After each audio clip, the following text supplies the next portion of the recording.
The Telangana Rashtra Samithi celebrating its 21st formation day today. Big plans ahead. Let's go across to Uma Sudhir. And Uma, I can see a lot of pink behind you. Tell us what's planned to celebrate this big day.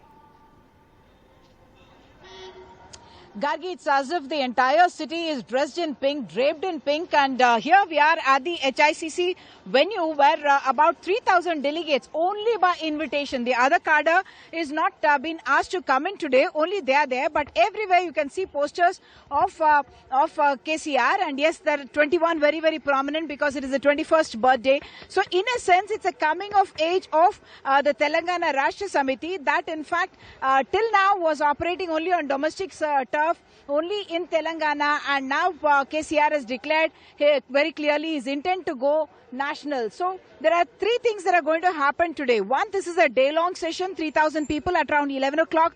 We are expecting that Chief Minister and Party President Mr. K. Chandrasekhar Rao will address the delegates here, and of course that will be telecast live all across. In fact, it's a celebratory festival atmosphere all over the state because they want to emphasize that this is a party that represents the interests of Telangana. So all the welfare schemes of the government, whatever KCR has been talking about also as models for the country, that's something that's going to be showcased. They're also going to have 11 resolutions that will be passed, and that will include not just strategies for 2023 assembly elections, showcasing of how they handled the COVID pandemic and how they have brought about agricultural productivity rising phenomenally. In fact, in the last 8 years, in a place which was considered to be drought prone, now becoming the food basket of the country, growing so much of paddy that in fact that has become a problem for the state and its farmers because the centre is refusing to buy all that paddy.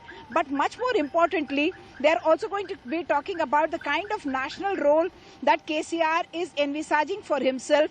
As we have been reporting, just over the weekend we saw Prashant Kishore coming over and holding talks with the Chief Minister and also Mr. K.T. Ramarao, who is the working president of the party, for at a time when there was confusion whether he would be joining the Congress or not. But now the clarity that came with Mr. Prashant Kishore's tweet yesterday saying that he is not going to be joining the Congress, that is of course given more clarity and also perhaps a sense of relief to the TRS, because the confusion among the cadre, if there was any, about the propaganda that BJP was doing, saying that if Prashant Kishore is going to be advising or IPAC is going to be advising and guiding the TRS, then there would be a possibility that the TRS and the Congress come together. So that kind of propaganda certainly not something that either the TRS or even the Telangana Congress was happy about, and therefore that also, the clarity coming yesterday will also help in the way the resolution is going to be drafted today. And what we do understand is that some of those discussions with Prashant Kishore,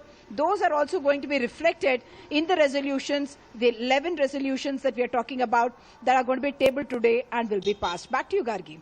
All right, Uma, so more cause for celebration with that clarity over PK. Thanks so much for joining us with that.